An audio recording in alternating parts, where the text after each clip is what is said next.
கதை தலைப்பு சுற்றும் காற்றாலை கிராமமும் வண்ணக்கிளியின் விருந்தும். ஒரு காலத்தில் வானத்தையே தொடுவது போல உயர்ந்து நிற்கும் பெரிய பெரிய காற்றாலைகள் படபடபடவென்று சிறகுகள் போல சுற்றிக் கொண்டிருந்தன. அந்த காற்றாலைகளின் ஓசை அந்த கிராமத்தின் இசையாகவே இருந்தது. அந்த கிராமத்தின் பெயர் சுற்றும் காற்றாலை கிராமம். அங்கே தன் இறகுகளில் வானவில்லின் 7 வண்ணங்களையும் ஒளிரச் செய்தபடி ஒரு குட்டி கிளி வாழ்ந்து வந்தது. அதன் பெயர் என்ன தெரியுமா? வண்ணக்கிளி. அது அவ்வளவு அழகு, ஆனால் கொஞ்சம் அலப்பறையும் கூட. ஒரு நாள் வண்ணக்கிளிக்கு ஒரே போர் அடித்தது. என்ன செய்யலாம்? இந்த சுற்றும் காற்றாலை கிராமத்தில் காற்றும் சத்தமும் மட்டும்தானா? இல்லை, நான் ஒரு பெரிய பிரம்மாண்டமான விருந்து கொடுக்க போகிறேன். ஆஹா, ஒரு ராஜாங்க விருந்து!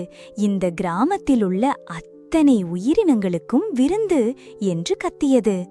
அதன் குரல் காற்றாலையின் கடகடகட சத்தத்தையும் மீறி கிராமம் முழுவதும் ஒலித்தது.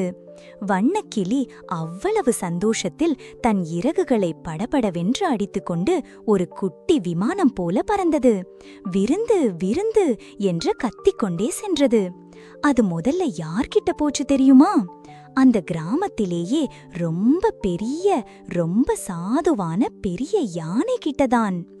பெரிய யானையே, பெரிய யானையே, நான் ஒரு பெரிய விருந்து வைக்கப் போகிறேன். நீயும் உன் நண்பர்களும் அவசியம் வரவேண்டும் என்றது. பெரிய யானை தன் தும்பிக்கையை உயர்த்தி, ஓஹோ, விருந்தா? எனக்கு பிடிச்ச வாழைப்பழம் கிடைக்குமா? அப்படியானால் நிச்சயம் வருகிறேன் என்றது தன் பெரிய காதுகளை அசைத்துக்கொண்டே. அடுத்து புல்வெளியில் பதுங்கியிருந்த கருப்பு பூனை கிட்ட போச்சு. கருப்பு பூனையே, என் விருந்துக்கு வா, உனக்கு பிடித்த மீன் கிடைக்கும் என்றது. கருப்பு பூனை, மீனா? என் மீசையை நீவிக்கொண்டே வருகிறேன் என்று சொல்லி ஒரு தாவு தாவி வேலி மேல் ஏறி அமர்ந்தது. சின்ன நாய்க்குட்டியே, சின்ன நாய்க்குட்டியே, வா, என் விருந்துக்கு வா. அங்கே நீ குதிக்கலாம், ஓடலாம், விளையாடலாம் என்றது. சின்ன நாய் தன் வாலை ஒரு ஹெலிகாப்டர் போல ஆட்டி, பவ் பவ், நான் இப்போதே ஓடி வருகிறேன், என் எலும்பை எடுத்துட்டு வரவா என்று கேட்டுவிட்டு குதித்து ஓட ஆரம்பித்தது. மெதுவான ஆமையே, நீயும் வா, சீக்கிரம் வா என்றது. மெதுவான ஆமை தன் தலையை மெதுவாக நீட்டி, நான் வருவதற்குள் விருந்து முடிந்துவிடுமே, அப்புறம் எனக்கு ஒண்ணுமே மிச்சமிருக்காதே என்று சலித்து கொண்டது. கிளி சிரித்துக்கொண்டே, கவலைப்படாதே, உனக்காக கடைசி வரை காத்திருப்பேன், ஒரு பெரிய கேக் பீஸ் உனக்காக என்றது. விருந்துக்கு என்ன ஸ்பெஷல் என்று வண்ணக்கிளி ஒரு முறை யோசித்தது. ஆஹா, அதுதான் அந்த வானவில் பழம். வருடத்தில் ஒரே ஒரு முறை மட்டுமே ஒரு குறிப்பிட்ட மரத்தில் மட்டுமே பூக்கும் அந்த பழம். அதன் நிறம் வானவில் போல கண்ணை பறிக்கும், சுவை தேனை மிஞ்சும், மனம் மயக்கும். அதுதான் என் விருந்தின் சிறப்பு என்று முடிவு செய்தது. கிளி அந்த பழத்தை மிகுந்த பிரயத்னத்துடன் காற்றாலையின் பக்கத்திலிருந்த உயரமான ஒரு மரத்தின் உச்சியிலிருந்து பறித்து வந்தது. அந்த பழம் பார்ப்பதற்கே ஒரு அதிசயம். அதன் நிறங்கள் மாறி மாறி மின்னின. கிளி அதை கொண்டு வந்து விருந்து மேசையின் நடுவில் ஒரு பட்டுத் துணியின் மேல் வைத்தது. அந்த பழத்தை பார்த்ததும் அனைத்து விலங்குகளுக்கும் வாயில் நீரூறியது. அனைத்து விலங்குகளும் விருந்துக்கு ஆவலுடன் வந்தன. வண்ணக்கிளி மகிழ்ச்சியில் துள்ளி குதித்தது. இதோ என் சிறப்பு பரிசு, என் அன்பின் அடையாளம், சுற்றும் காற்றாலை கிராமத்தின் பொக்கிஷம், இந்த வானவில் பழம் என்று கூறிக்கொண்டே அந்த பழத்தை ஒரு கூர்மையான கத்தியால் வெட்டி அனைவருக்கும் பகிர்ந்தளிக்க முயன்றது. ஆனால் அந்த கத்தி கூர்மையற்று இருந்தது. கிளி அதை வெட்ட முயல நறுக் என்று ஒரு சத்தம். திடீரென்று ஐயோ, அம்மா என்று கிளி அலறியது. என்ன நடந்தது தெரியுமா? கிளி வெட்ட முயன்ற வேகத்தில் அதன் கையிலிருந்து அந்த பழம் நழுவி மேசையின் ஓரம் பிர்ரு என்று உருண்டு அங்கிருந்த ஒரு பெரிய காற்றாலையின் சுழலும் கத்தி ஒன்றில் போய் டமார் என்று சிக்கிக் கொண்டது. ஐயோ, என் வானவில் பழம், என் கஷ்டமெல்லாம் வீணாயிடுச்சே என்று கிளி தலைமேல் கையை வைத்துக்கொண்டு அலறியது. அதன் முகம் கோபத்திலும் பயத்திலும் ஏமாற்றத்திலும் சிவந்து போனது. யார் இதை செய்தது?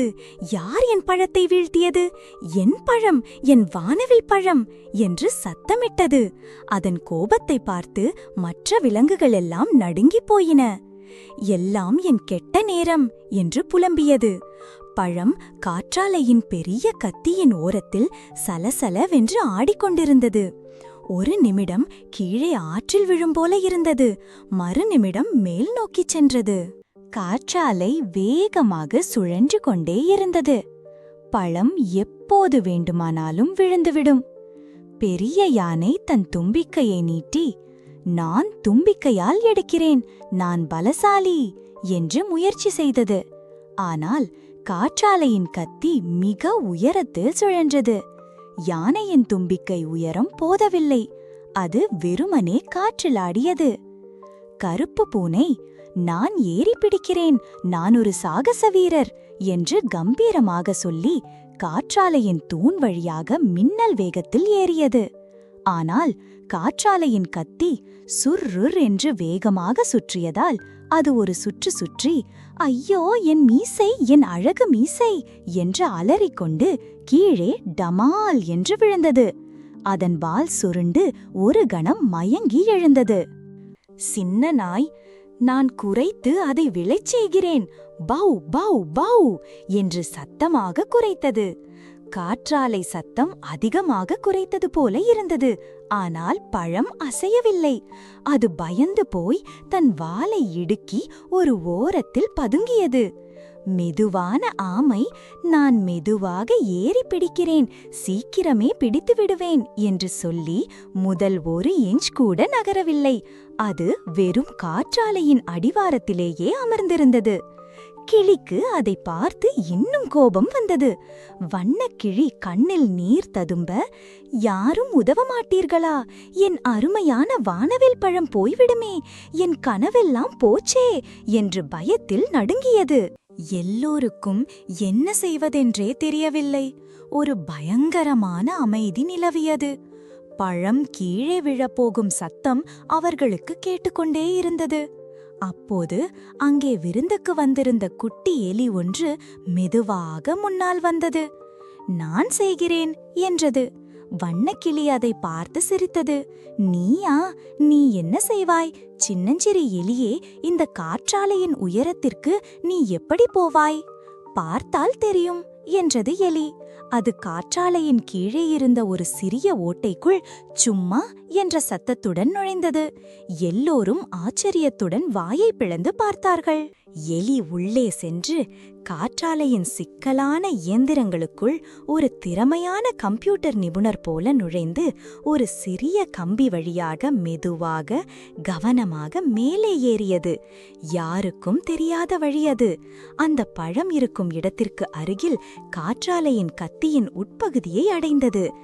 எல்லோரும் மூச்சுவிட மறந்து எலியின் சாகசத்தை பார்த்தனர். குட்டி எலி தன் கூர்மையான பற்களால் பழத்தின் அடிப்பகுதியிலிருந்த சிறிய நாரை கடித்து பழத்தை சடக் என்று லாவகமாக கீழே தள்ளியது. பழம் கீழே விழ ஆரம்பித்தது. சரியாக அந்த நொடியில் பெரிய யானை தன் நீண்ட தும்பிக்கையை சரியாக நீட்டி சப்பென்று பழத்தை பிடித்து கொண்டது. ஒரு சிறு காயம் கூட இல்லாமல். ஆஹா, அற்புதமே என்று எல்லோரும் ஒரு சேர கூவினார்கள். வானவில் பழம் மீண்டும் மேசைக்கு திரும்பி வந்தது. வண்ணக்கிளிக்கு சந்தோஷம் தாங்கவில்லை. அதன் கண்களில் ஆனந்த கண்ணீர் வழிந்தது. என் பழம், என் வானவில் பழம் கிடைத்துவிட்டது. நன்றி குட்டி எலியே, நீ ஒரு ஹீரோ. நன்றி பெரிய யானையே. என் நண்பர்களே, நீங்கள் இல்லாவிட்டால் என்னால் இதை செய்திருக்க முடியாது. நான் எல்லாவற்றையும் தனியாக செய்ய நினைத்தது என் தவறு என்று ஆனந்த கண்ணீர் வடித்தது. விருந்து மீண்டும் களை கட்டியது. வானவில் பழம் துண்டுகளாக வெட்டப்பட்டு அனைவருக்கும் சரிசமமாக வழங்கப்பட்டது. அதன் சுவை எல்லோரையும் சொர்க்கத்திற்கே கொண்டு சென்றது. ஒவ்வொரு கடிக்கும் ஆஹா என்று சத்தம் கேட்டது. வண்ணக்கிளிக்கு ஒரு பெரிய பாடம் புரிந்தது. நான் ஒரு பெரிய விருந்து கொடுக்க நினைத்தேன், எல்லாவற்றையும் நானே செய்ய நினைத்தேன். ஆனால் சவால்கள் வந்தபோது என் நண்பர்கள்தான் எனக்கு உதவினார்கள். ஒருவருக்கொருவர் உதவி செய்தால் எவ்வளவு பெரிய காரியத்தையும் சுலபமாக்கலாம். எல்லோரும் சேர்ந்து செயல்பட்டால் எந்த பிரச்சனையும் இல்லை என்று கூறியது. எல்லோரும் சிரித்து மகிழ்ந்தனர், பாட்டு பாடி நடனமாடினர். சுற்றும் காற்றாலை கிராமத்தில் மீண்டும் மகிழ்ச்சி பொங்கியது. கதையின் நீதி, மற்றவர்களுக்கு உதவுவது நமக்கும் உதவி செய்யும். நண்பர்களே, லைக் பண்ணுங்க மற்றும் சப்ஸ்கிரைப் பண்ணுங்க. நன்றி.